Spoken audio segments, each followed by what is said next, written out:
Fiber Spider back again with another origami tutorial for you.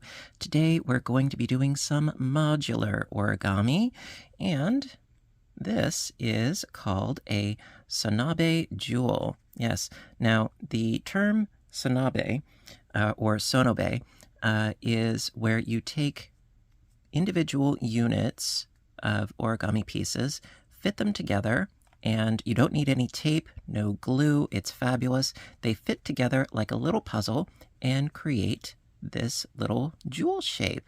Yeah, really quite neat. Now, a while back, I did a cube using similar modules, and that one took 6. This one, it only takes 3 of them. So I'm going to show you how to make the unit and how to fit them together.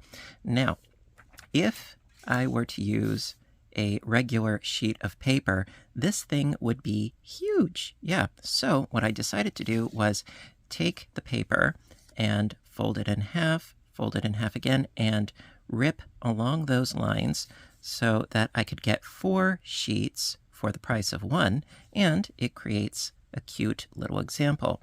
Now, for future reference, there is another example using these same units. Now, this one only took 3.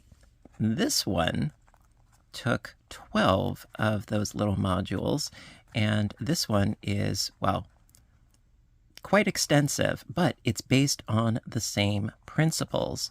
And I was thinking about, perhaps doing this piece in a later tutorial. Let me know if you're interested in the comments section, and perhaps we can make that happen. But for today, we are going to be making this really easy little jewel piece. All right, so let's get started. Okay, by the way, I realize I'm probably going to be asked this. The original sheet of paper that I used, it was a 6x6, so this is roughly 3x3. So with the colored side facing down, we're going to get started. First, folding our piece in half to make a rectangle.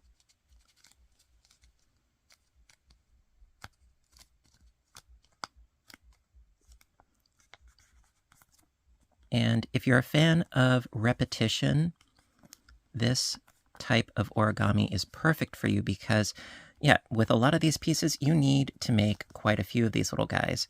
And it's really not that hard, and they come together pretty darn quick. So after that, you open it up and then fold the bottom edge and the top edge to the middle to create some new creases.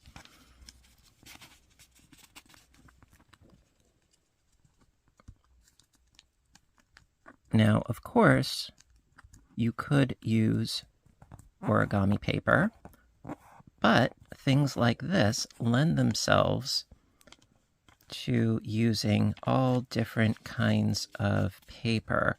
Wrapping paper, junk mail, candy wrappers, you name it. This is a great craft for, recycling, upcycling, that sort of thing. Get creative. So we have our 3 creases. Now, going to fold this corner up along this line here, and this corner down along this crease here. So just these 2 corners.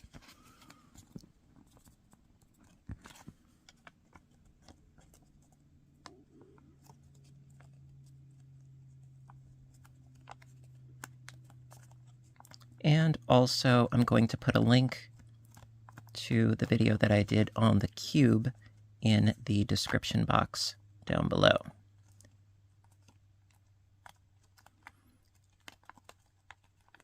That was quite a while ago, actually. All right, so we have our little corners taken care of. Now, folding along this crease that we just made, fold this up, and then going to fold this up so that this edge is along this crease right here, folding it up. And be careful that this doesn't shift as you do so. So you might want to hold it in place. And fold this corner up.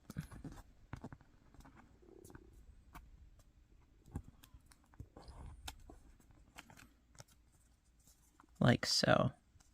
Okay, then unfold and unfold for now. Turn it around, and we're going to do the exact same thing on this side. Fold this flap up, and then fold this corner up.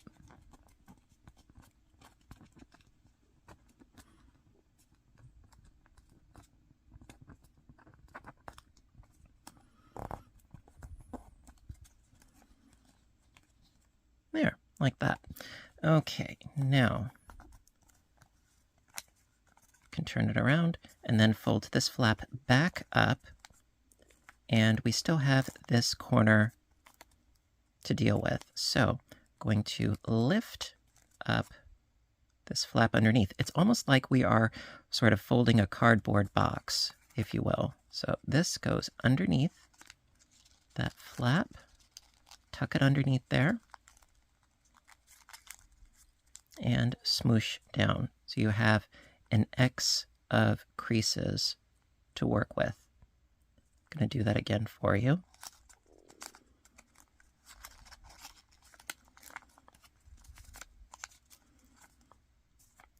So you're just lifting this up and then using the crease that we made previously, tuck that underneath and in and smoosh. There. Then, to finish up your unit, flip it over and going to fold this point up to here and this point down to here,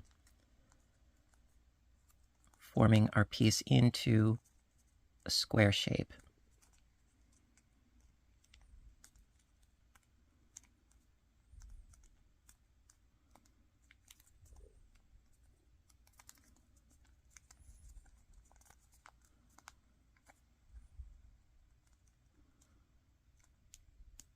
Give it a good pinch.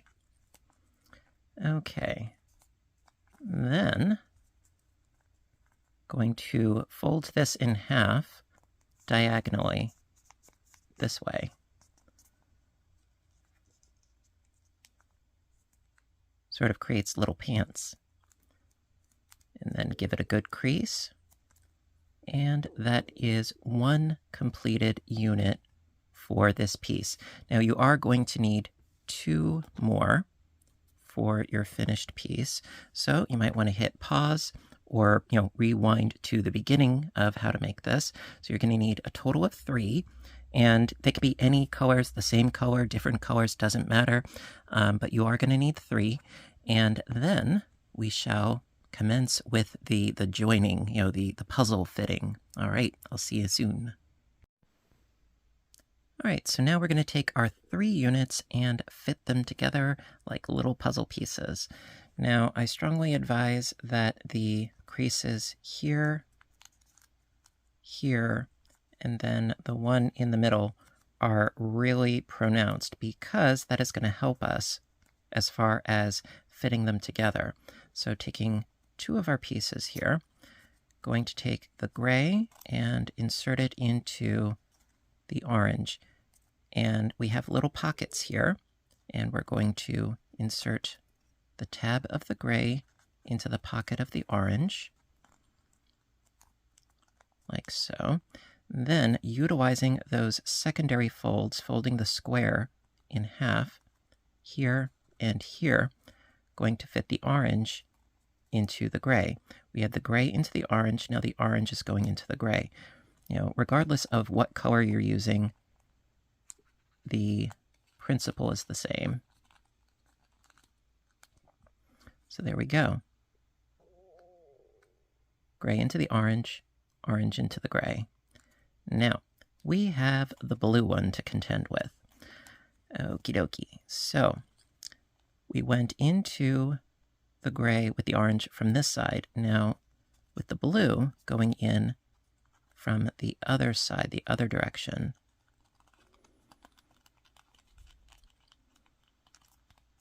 Like so. Creates sort of like a harlequin, patchwork of sorts. Okay, so we got that, and then the orange needs to go into the blue.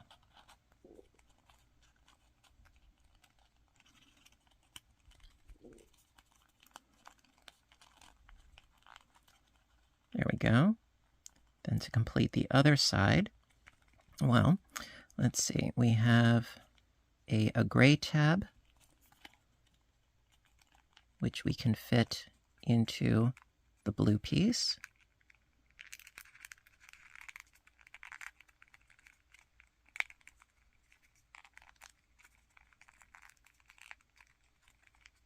And then, last but not least, we just need to fit the blue into the orange, again, going from the opposite side.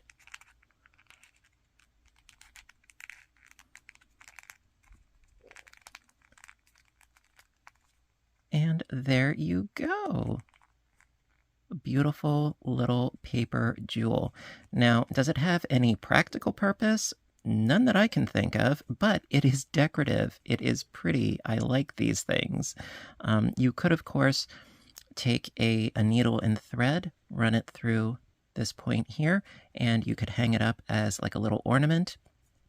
If you decided to go really, really, really small with these, earrings would be awesome. Or, if you have a nice big apothecary-style jar, fill them with these, I think they're really cool. And, as I said before, if you are interested, we can level up our game and go with something even bigger for a future video. There are a lot of variations using these modules. So, at any rate, there you are, a little Sonobe jewel. Alrighty, my dears, so that's going to conclude today's tutorial on how to make a modular Sonobe jewel. If you liked the video, please give a little thumbs up button down below. You know that I appreciate your appreciation, as always. And in the comments section, let me know, what are you going to do with these? What sort of paper, what sort of colors, what sort of things are you going to do with these little gems? Literally and figuratively. And you know what to do until next time, right? I want all of you to stay inspired, stay caffeinated, stay folding fun, fabulous things, and stay safe. Take care of yourselves and each other, and I will see you in my next video. Bye for now, everybody. Have a great day.